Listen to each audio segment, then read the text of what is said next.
Hello and a warm welcome to Burlington's Stump the Chumps trivia program on the 16th day of July 2021. Having survived a year of COVID-19, we're here live in the Channel 17 studio. And who are we? I am today's host, Bill Keel, a former politician and baseball umpire, and Dave Hartnett, a former politician and umpire, and Al Sharon. Al is a baseball enthusiast with a mental library of Burlington trivia. Dave, did you have more fun as a city councilor or as an umpire? Oh no, definitely as an umpire. Definitely as an umpire. But it helped me become a better city council. Really? Yeah, absolutely. I always used to say, you know, I look at everything objectively, I do the best I can, and I'll be fair about every decision. And a lot of the things that I used on the baseball field, I actually used at the council when I was making decisions, listening to everybody, you know, just kind of, putting all your thoughts together. And so I thought that was actually good training for me to be an umpire first. We'll talk about that sometime. Okay. I agree. Al, who is your favorite athlete or baseball athlete? Well, I think the person that influenced me the most was Ori J. Ori J. He, my coach in high school, yeah. And plus my cousin Lou, who taught me how to catch a baseball. Okay. Well, we're talking baseball today. Baseball was a big social glue in the late 30s and early 40s. People didn't have much money in those days, so they liked baseball. Baseball was a good outlet for all their frustrations and all the tough times they had in the poverty days of the Great Depression and then thereafter. So baseball was everywhere. In Burlington, to this day, we have the Lake Munsters, but we had the Burlington Cardinals and a number of other baseball teams. It's part of Burlington life as it is today. Now, but back in the day, we had things that you have never read about, never heard about until you're going to see right here. Okay, guys, how did you choose? Your mother kicked you out the door and said, "Go play." So then what did you got a couple of guys and a bat, and what went on from there? Well, everybody in the neighborhood would show up about the same time, whether it would be at Shemansky Park or Roosevelt Park or Smalley Park, and depending on where we were playing. And you're right, we'd get up in the morning, and that was our day. And we'd play 2 or 3 games a day, and whoever showed up, we'd pick up the teams then. How'd you choose up sides? Well, I'll show you how we did it. Well, okay. Just like this. Had a bat. watch out for this bat. Right? And he would throw it. Wait a minute, he got 2 hands in a row. No, I did not. No, wait a minute, you got 2 fingers. I can go that because I can't fit the whole thing there. See, it wouldn't count. I'm up above the handle. He's going to put 3. So I want to just go like this to see if I can get in, but see, I'm above the handle, so it wouldn't count. Okay, so who wins? Well, right now, it looks like Al is probably going to put 2 fingers in there. Yeah. Right, so there. He would be the winner. So he would get first choice? He'd get first choice, that's correct. Unless somebody else had the catcher's equipment. Oh. Anybody with the catcher's equipment had the show. Oh, okay, so Made they the- catch. Okay, Yeah. Right. so if you bought a mask, you were automatically a player. That's right. And we always chose the kid that had the smallest hands. I figured we had a little advantage there with the bat handle. Okay, now, what kind of games what are some of the games you were in? There was no rules. There was sort of neighborhood rules as to how you played the game. Was 1 a cat, 2 a cat? Yeah. How did that work? Al, how did it work? Well, you usually had a catcher, a pitcher, an outfielder, and a batter. And that's 4 people. You didn't always get 4 people. Sometimes you got 3. well, sometimes you got 3. Okay. You did without a And catcher. then you'd play in the road Okay. because he didn't have a field. So you'd play in the road, and the man cover was the home base. The manhole cover was. Manhole cover in the road, That's a big strike zone. big strike zone. And then a close telephone pole was a base. Right. So what you would do is you'd throw the ball, hit the ball, run to the telephone pole, and try to get back to home. Try to get back to home in the same play. Yeah, that's what you try to do. And then if the ball was caught, you were out, and you'd rotate, Right. because everybody wanted to be the hitter Oh, sure. eventually. So, viewers, if you've got a story you want to share with us, 862-3966. Give us a call and tell us what your story is in baseball of days gone by in the Burlington area. Where did you play? What story can you add to us? So, how about rounders, Dave? Do you remember what rounders was? No. No? Well, as I recall, rounders, you get 4 or 5 guys, and you get a pitcher, catcher, and outfielders. And if you got out, then the pitcher became the catcher or the batter. The guy was in left field, he rotated to the right. So everybody got up. Yeah, what we did when we didn't have enough kids to put 2 teams together, right? Say we had 3 or 4 kids, right? One person would be the batter, throw the ball up in the air and hit the ball, and we'd play a game called 500. Okay? Yeah. And a fly ball would be worth 50 points, a grounder would be worth 25, right? And the first one to get to 500 was the winner. And so we played that game a lot if we didn't have enough. But we usually had enough. In our neighborhoods, it was parks against parks. Like Szymanski would have a team, Roosevelt would have a team. And so when that was the case, we didn't have to select teams. It was neighborhoods against neighborhoods. Yeah. And it was a blast back then. Well, there was no Little League back then. This is all before Little League. Yeah. And after Little League. I mean, you still play. You have your season Little League, but then you have your whole summer. Yeah. Little League pretty much goes with the school year, ends second week, third week in June, right? And then you have All Stars if you're fortunate enough. But if you didn't play All Stars, all during the summer you would be on the playgrounds. Did you have a coach? You guys have a coach, or just neighborhood kids getting together playing ball? It was usually neighborhoods kids. I mean, like for us, it was always an older brother. He was the coach anyways. We had to do what he told us to do anyways, right? So, but yeah, no, it was usually one of the older kids. And I would say that the average age was from anywhere from like 8 to 12, 13, somewhere in that area. So, the older kids would kind of be the coaches. Yeah, that's the way it was. Now, I was talking to somebody last night, and he said there are different rules for different situations. Like if you only had 3 players, all you had was 1 outfielder. So the rule was if you hit the ball on the second base side, on the first base side in right field, you were out. You were out, that's right. Yep, we did that. The left fielder was out there, so you had to hit it to the left fielder. Yep. Yeah. And then, as you said, you hit the ball to left field, run to first and get back to home plate in time before That's right. the fielder threw the ball to the pitcher who was covering home plate. That's right. That's the way it worked. Sure. And if you only had 2 batters, right, and they were both on base, say one was on first and one was on third, and it was that guy's turn to hit again on third, he would go down and hit, and there would be a ghost runner at third.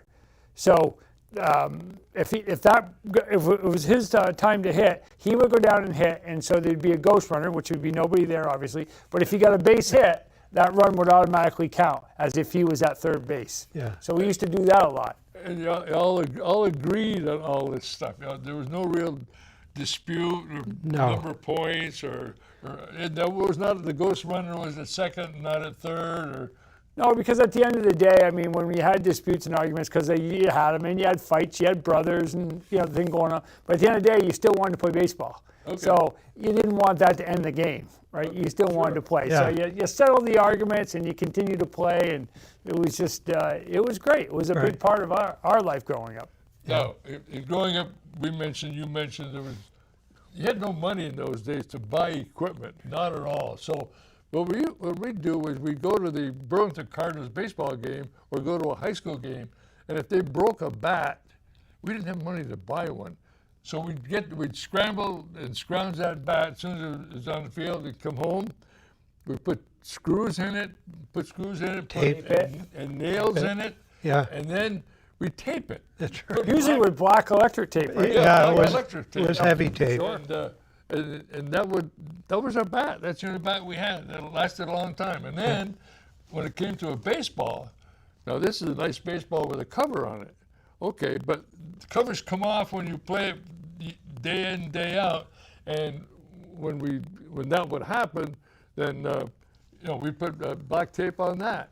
And that was something that was so ingrained in me to use the ball as much as possible. When I got to be a high school baseball umpire, I'd say a couple of grass stains on it. Well, balls in play, Today, you put any little bit of a stain and you throw it out. Is that right? Oh, there's no question. They don't even want it. It hits the ground. Yeah, it hits the ground. And they throw it out of the game. Yeah. I remember going to baseball games when I was younger, and whether they were up at Centennial and I was watching some of my brothers, or UVM games way back when, right? And you were there after the game. You always waited for the umpire, and I'll never forget this because it taught me a lot. And when I became an umpire, I did this, right? You'd wait for the umpire to walk off the field, and you would just hope he had an extra ball in his bag, and he used to give it to you, And I used to think that was a big deal. Sure. So every game that I've done, and I've had to play, I've always kept one extra ball in my bag. And when I walk off the field, if I see a little boy, little girl that's there waiting with a glove, I just flip them the ball, and it's something that has always stuck out with me. And I think it's a big deal. I thought it was a big deal for me, and I hope that it's a big deal for them. And so it's just one of those things that you learned. Jim Hickey was a longtime umpire for Winooski. He used to do it all the time. Yeah. I wish I'd known that. That was a good thing. Yep. And I still do it to this day. Yes. Speaking of umpires, you're both umpires. Here we go. Ken Kadich called me and said he'd sent his best. Yeah, okay. And hoped you were doing well, and your eyesight was good. Well, always was. Never a problem in my eyesight. But he was a long-time umpire. Ken was one of the finest umpires I've worked with. Is that right? Yep, in 40 years of doing local baseball games on college level and high school level, Ken Kadich was one of the finest umps I worked with. One other thing I just want to show you is this picture. And it's, if you could read it, Dave. Well, that looks like... It's from my brother-in-law, John Letty. Yes. No, that looks like a heart in it behind the plate there, but it's not me. I think it's a heart in it, though. It's a heart in it. That looks like my brother Jimmy. Yeah. Right. And this is his daughter. That's his daughter. Margaret. Right. She's sliding, and he's saying... I don't know if they can get a shot of that close up, but anyways, this is at a Little League game at South Park. And I know that for some of you newer listeners, that would be Callahan Park. But it's a great shot at home plate, and it's I believe a Little League All-Star game. Yeah. That John Letty's daughter, Margaret was playing in. Yeah. And she slides out. She slides at home, and of course you can see the umpire saying safe. But the only problem was this umpire said he's safe. And it wasn't a he, it was a she. And John Letty took exception to that. So he sent the message loud and clear. So that's a great picture. We had that framed in our house. Oh. Yes. Okay. If you got a story you want to share with us about your baseball experiences growing up in Burlington, give us a call, 862-3966. Now, one of the issues we talked about, a manhole cover being home plate.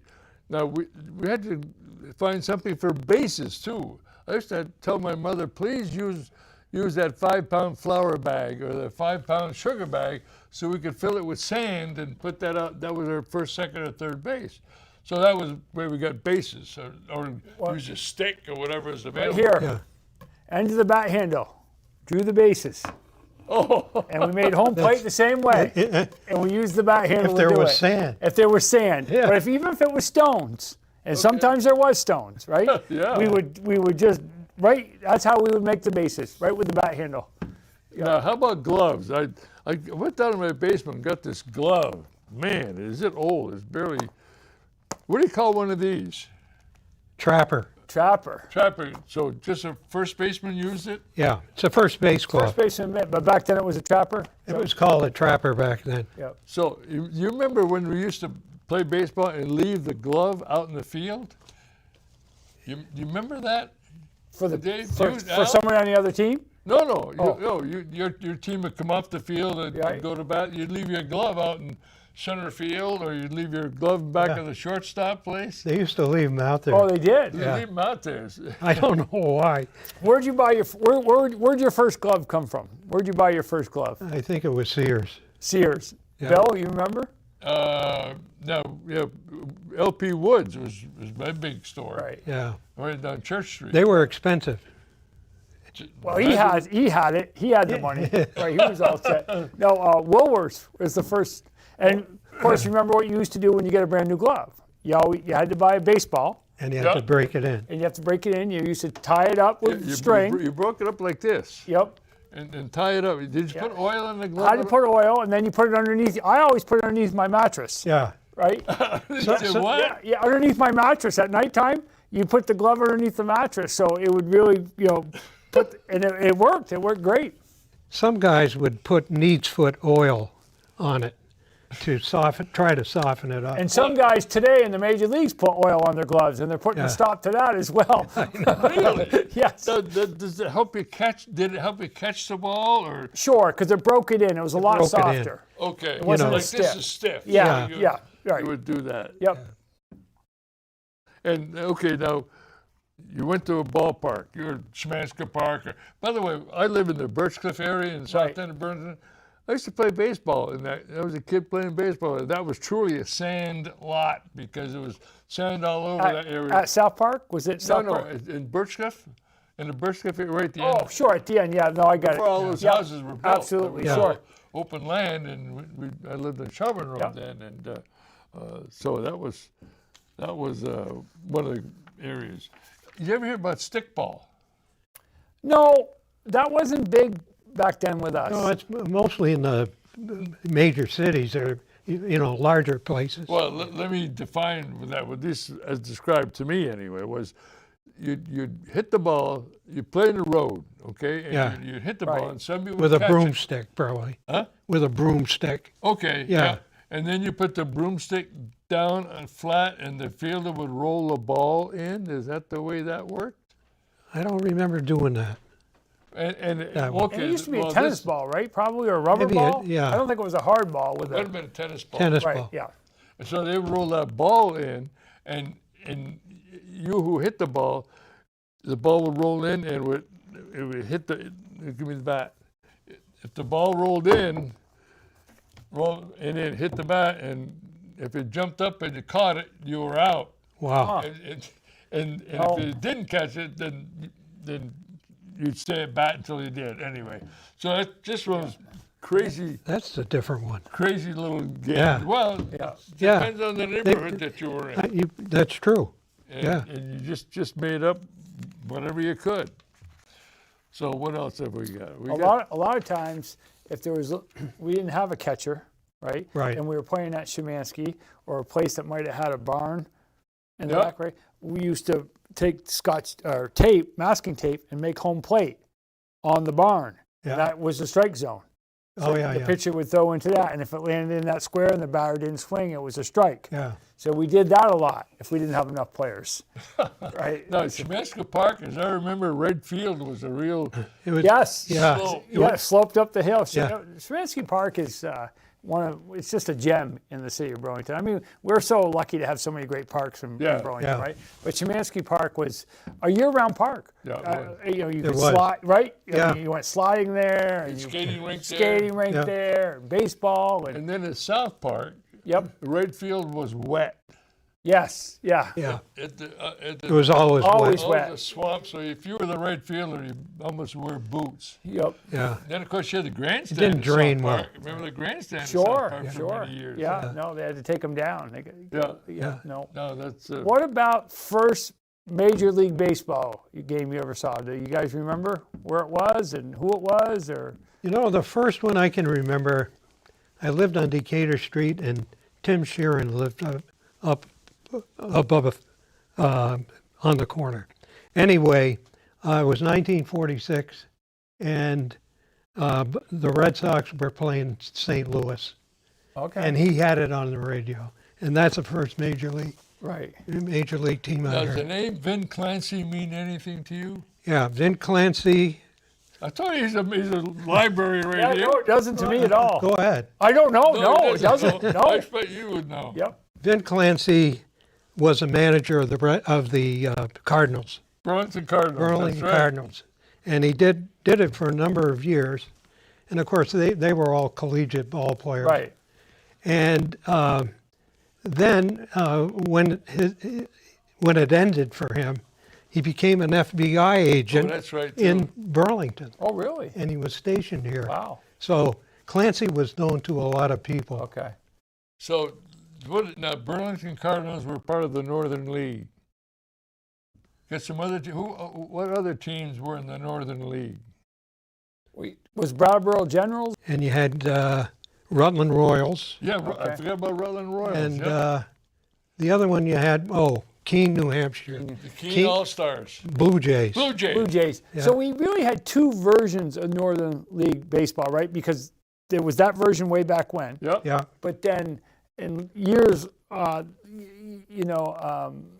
that, you had a Northern League baseball, and you had the Burlington A's and the Expos. Yeah. Right. And you had Keene still had a team in there. Yeah. And you had Saxon's River. Yeah. Was in Yep, that, that's right. Right. We And umpired those games. I umpired those Saxon River. games, Yep. but that was kind of an offset to that Northern League baseball league, then, right? I mean, It was, and right. it was minor league. and it was very good baseball. It was. Very good baseball. very, very good. If you got a baseball story, call us, 862-3966. We got our own stories going here with Dave Hartnett and Al Sharon.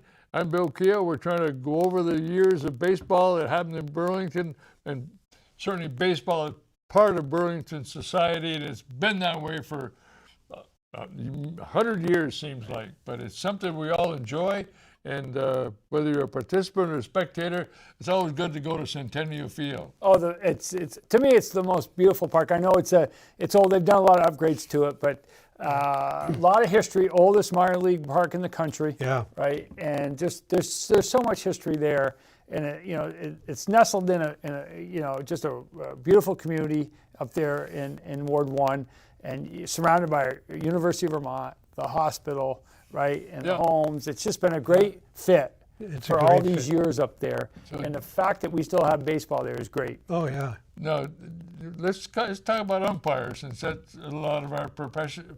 Sure. Some of the famous umpires. You mentioned Jim Hickey. Jim Hickey, for Zum. sure. Zum LaPointe was another one. Point. Lefty.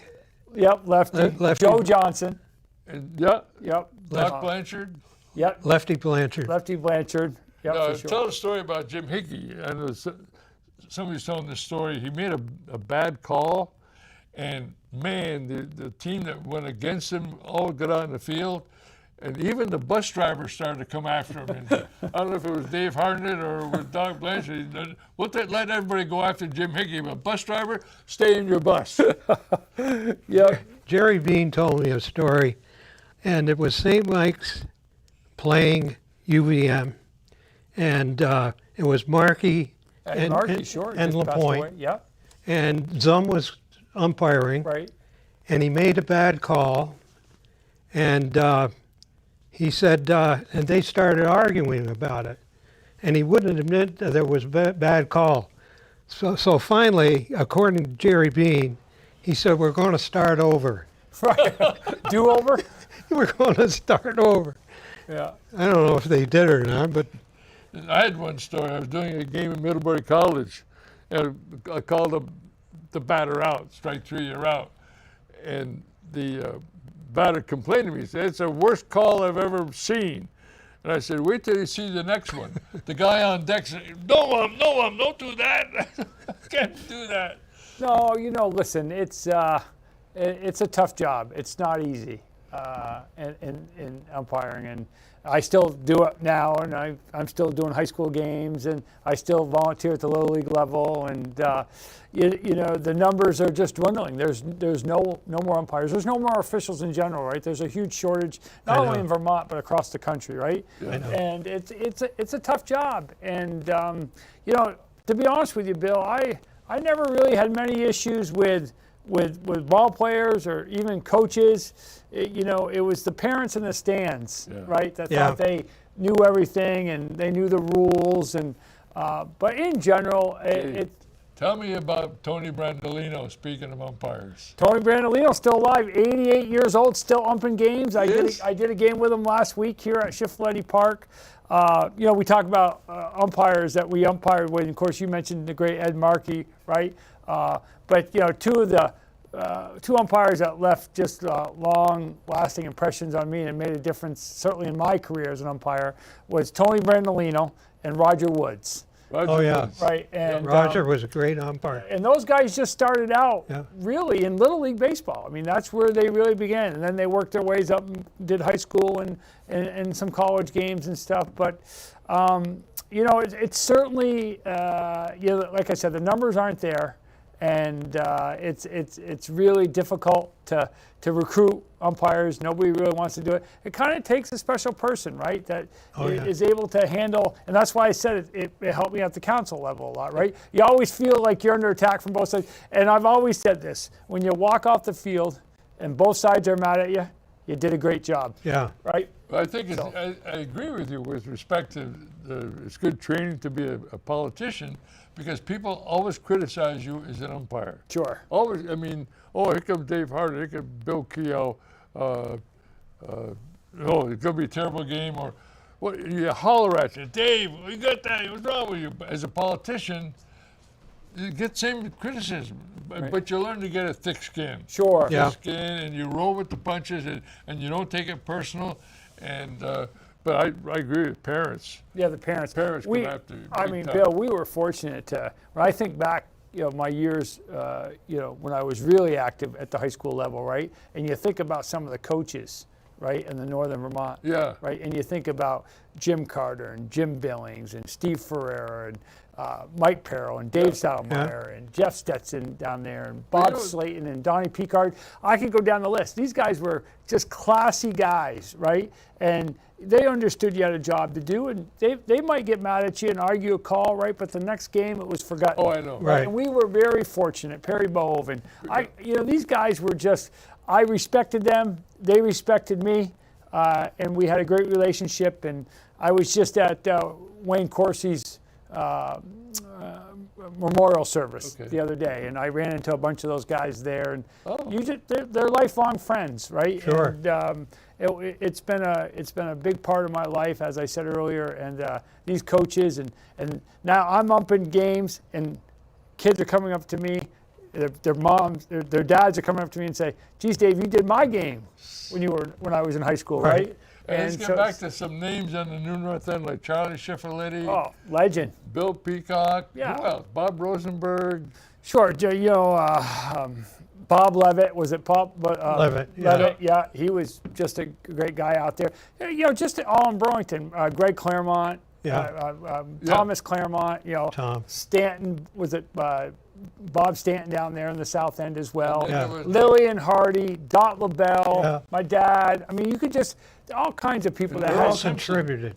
all You contributed. remember Earl Simpson at all? Earl Simpson, Yep, sure. Simpson, yeah. Earl Simpson took care of that South End Little League Park for forever. So did Mayor Keenan. Yes. He used to get down there. really? Yeah, even the mayor. You know what the biggest difference today that I see, and I don't, you know, everyone says all the kids are different. Well, sure they're different. We're in a different, you know, we're in a yeah, different. yeah. But the one thing that I don't see anymore that you used to see back then is that, you know, sure, somebody, you know, you might have coached your son, Yeah. right? But then you stayed, right? These coaches that we They just mentioned, stayed, they yeah. stayed whether their kids were playing or not. Yeah. And today, and I get it, you know, you're busy, you got a lot going on, both parents are working, Yeah. right? You coach your kids and you move on with them, right? And that's the way the world works today, and I get that. But back then, that's not how it was, right? Yeah, These coaches stayed forever, whether their kids were involved or not. They you did. know, right? Yeah, Yeah, they stayed for a long time. yeah. I never saw an argument, there might have been disagreement between Ori and Zum Right, Point. right. You were talking about respect, Yeah, absolutely. you know, and But not sometimes flying those- off the handle or, Yeah, but sometimes those guys get really, I mean, they get inflamed. I mean, they're upset, emotionally upset. It's Well, not, again, not. it's not personal. They've put one side of me down the other on a certain call. but it was all gone the next time. It was all gone after the game, Yeah. yeah, no question. But No. now they've changed the rules, so you can't do that as much as you. Well, and you had to know the rules. That's the Yeah, yeah. You know, and we've talked about this, Bill, before, right? But it's really, I've always felt from an umpiring standpoint of view, it's really how you walk on that field and how you control the game more than you actually call it. Right, right. If you walk on that field and you're there and you know you're there to do a job and do a game and the kids sense that you're with them, right?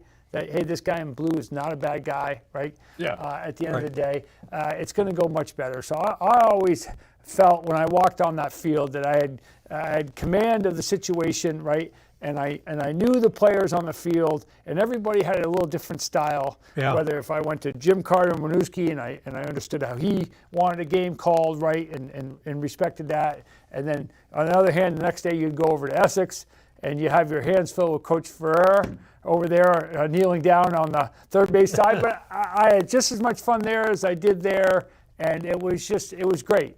I was doing a game at Winooski one time, and I don't know, after the third out, it must have been a call strike 3, and there was a third out. Jim Carter comes out and gets up shoulder to shoulder to me. He said, "Bill, I think that last one was a ball." And then I have another story in Winooski. Jim Douglas, Governor Douglas, kids played baseball. For Middlebury, they came out and played Little League baseball at Shifleti Park. Yeah. Okay, so we were having a game in Winooski. Right. And he was over by the Middlebury dugout.